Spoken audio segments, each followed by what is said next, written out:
Yo, what is going on, guys? Flashverse here, and welcome back to another video on Crisis on Infinite Earths. And we are currently 3 episodes down out of the 5 part crossover. And I have to say, I'm really loving this crossover so much. And obviously, our 4 and 5 will air on the same day, January 14th. And it just sucks having to wait so long for part 4 and 5 to come out. Now, although I'm really enjoying this crossover so far, there are some parts which I would have expected to be better. Like I've really enjoyed parts 1 and part 3.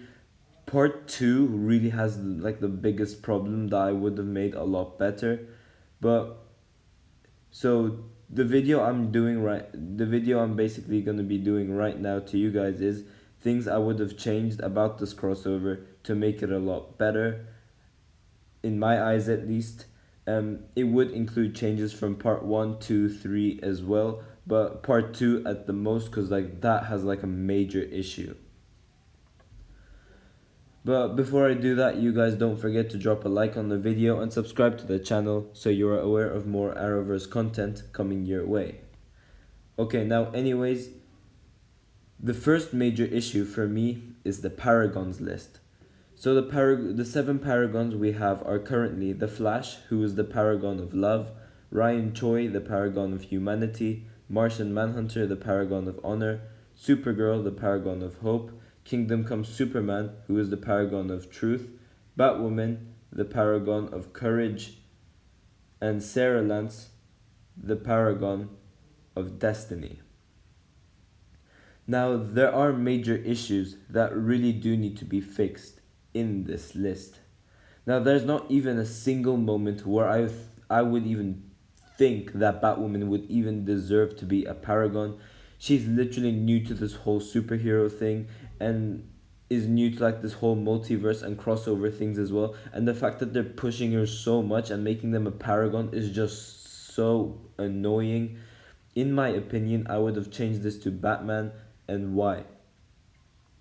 Kevin Conroy's Batman is an absolute legend, and he was one of the most anticipated characters of this crossover. And this guy barely got any screen time. Like he's literally useless in the story arc that they did for part 2, where Supergirl and Batwoman literally go to recruit him as the Paragon, and the Monitor, and no, not the Monitor, they end up being wrong, and then Batwoman ends up being the Paragon. All of a sudden, I'm just like, what? So it would have been a lot better if they actually made the Bat of the Future, aka the Paragon of Courage, Batman instead of Batwoman. Also, Batman would have already like experienced the multiverse stuff and things like that, so it would have been a lot better. And although he's like become a killer and stuff, like it would have been cool seeing this version of the Dark Knight suit up as the Dark Knight and become the Paragon of Courage. Now, Sarah Lance is another character I would have changed from this list. Now, I really like Sarah Lance. Don't get me wrong over here. But like out of the other heroes, this one's the one that I would replace with the character that I'm replacing her with, and that would be Oliver Queen, aka Green Arrow.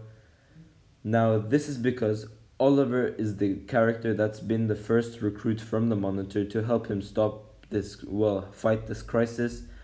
Even all 7 episodes of Arrow Season 8 were heavily crisis related, and it was also the Monitor testing Oliver as well. Not only that, but in Arrow's episode 6 and 7, Oliver finally accepted his destiny, which is to die, which is why it would have been a lot better if Oliver would have been the paragon of destiny instead of Sarah Lance. Furthermore, Oliver's death would have caused more impact and a shock to like the Monitor and the heroes as well. So if Oliver died in part 1 and then him becoming a paragon would have been revealed in part 2, the heroes would be one paragon down, making it like a lot harder for them to defeat the Anti-Monitor, and this would have raised the stakes a lot more as well. Also, it would have given Oliver a better excuse to be resurrected instead of Barry Allen just going, he cannot die, not him, to Iris.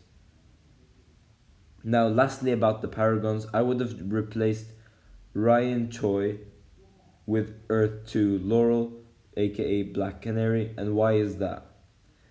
Ryan Choi is a very recent character that we've met. Like, we've just met him in part 3, literally, and he doesn't even have a clue on what's going on. This guy has no special thing at all besides his intelligence, and I believe that he was only there just so that they could set up the new atom. Okay, so anyways, why would I have replaced Ryan Choi with Earth 2 Laurel?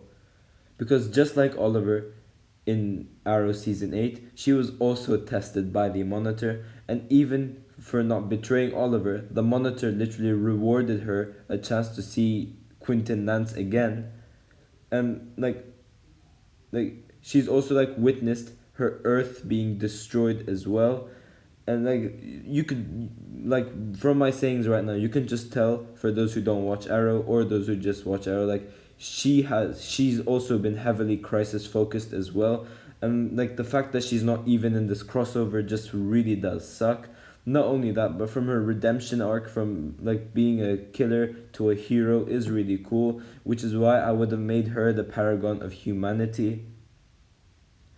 Now, adding to the paragons, my list would have made it more like Infinite Earths related, if you know what I mean. Because in the original paragons list, most of those heroes are from Earth 1 or Earth 38. Just like Kingdom Come Superman's from Earth 96, that's it. With my list, we would have had like more like Infinite Earths related. So like Earth 2 would have been included in this, and Earth 99 would have been included in this as well. So yeah, it would have just been more Infinite Earths related. So basically, my paragons would have been The Flash, the paragon of love; Black Canary, Earth 2 Laurel, Black Canary, paragon of humanity; Martian Manhunter, paragon of honor; Supergirl, paragon of hope; Kingdom Come Superman, paragon of truth; Earth 99 Batman, paragon of courage; and Green Arrow, the paragon of destiny. So next I'd change from part 1, and it would be like Oliver actually telling Barry about the sacrifice rather than him just going no, no, and then shouts to the Monitor, we need to talk. Now he does kind of tell him like during his death scene, like it wasn't good enough. Like he should have said like, I made a deal with the Monitor last year. Like tells him like everything that he's done, even like worked with the Monitor and things like that. Next is the lack of Pariah. I would have preferred it if Pariah got more screen time, because for such an important character for Crisis on Infinite Earths, he really had a tiny screen time. The only time where he was like well focused enough was part 3, but that was literally it. Now next, I would have had Earth 16 Oliver tagging along with the heroes to at least like have a Green Arrow with them, whilst our Oliver becomes the Spectre. Now bringing Earth 16 Oliver could also tie into a way where they could bring Stephen Amell back for future cameos if our Oliver Queen actually dies. Now another issue would be the lack of the roles of our main two characters of the Arrowverse, Oliver Queen and Barry Allen. In part 1, yes, Oliver did play a massive role, but for parts 2 and 3, he did absolutely nothing. Now, obviously, he's going to have a massive role in part 4. Not sure about part 5 just yet. And this is because like they're setting up Oliver like becoming the Spectre and fighting the Anti-Monitor. Now, the Flash had a major role for the third part only. He didn't really have anything major from part 1 and part 2, which was pretty disappointing. And they're literally just focusing like the main things on Batwoman and Supergirl. I'm just like, go away, honestly.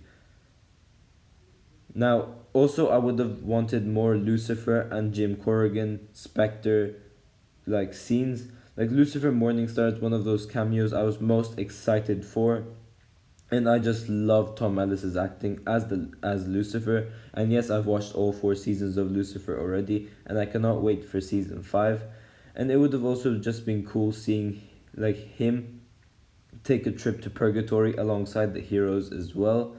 Now Jim Corrigan as the Spectre literally just appeared out of nowhere, and still like I get people going up to me and ask me who is the Spectre, can you tell me who he is, things like that. So it would have been cool if they gave Jim Corrigan like more of a backstory. Now, next is something I would have done with Supergirl and Batwoman's French relationship. For part 3, I would have actually made them fight in that moment when they confronted each other. And like that's when we would actually like see the bat side of Batwoman. So seeing Supergirl versus Batwoman would have been sick. And then like her revealing the kryptonite during their fight would have been a lot more impactful for Supergirl, and it would have been just a lot better way to handle their situation. Now, one major issue that like had people quite disappointed was the lack of Smallville Superman as well. He was definitely the most anticipated, one of the most anticipated characters in this crossover from fans, and the way that they ended his story arc, I have to say, was pretty good. But come on, who wouldn't want to see this like another Superman suit up?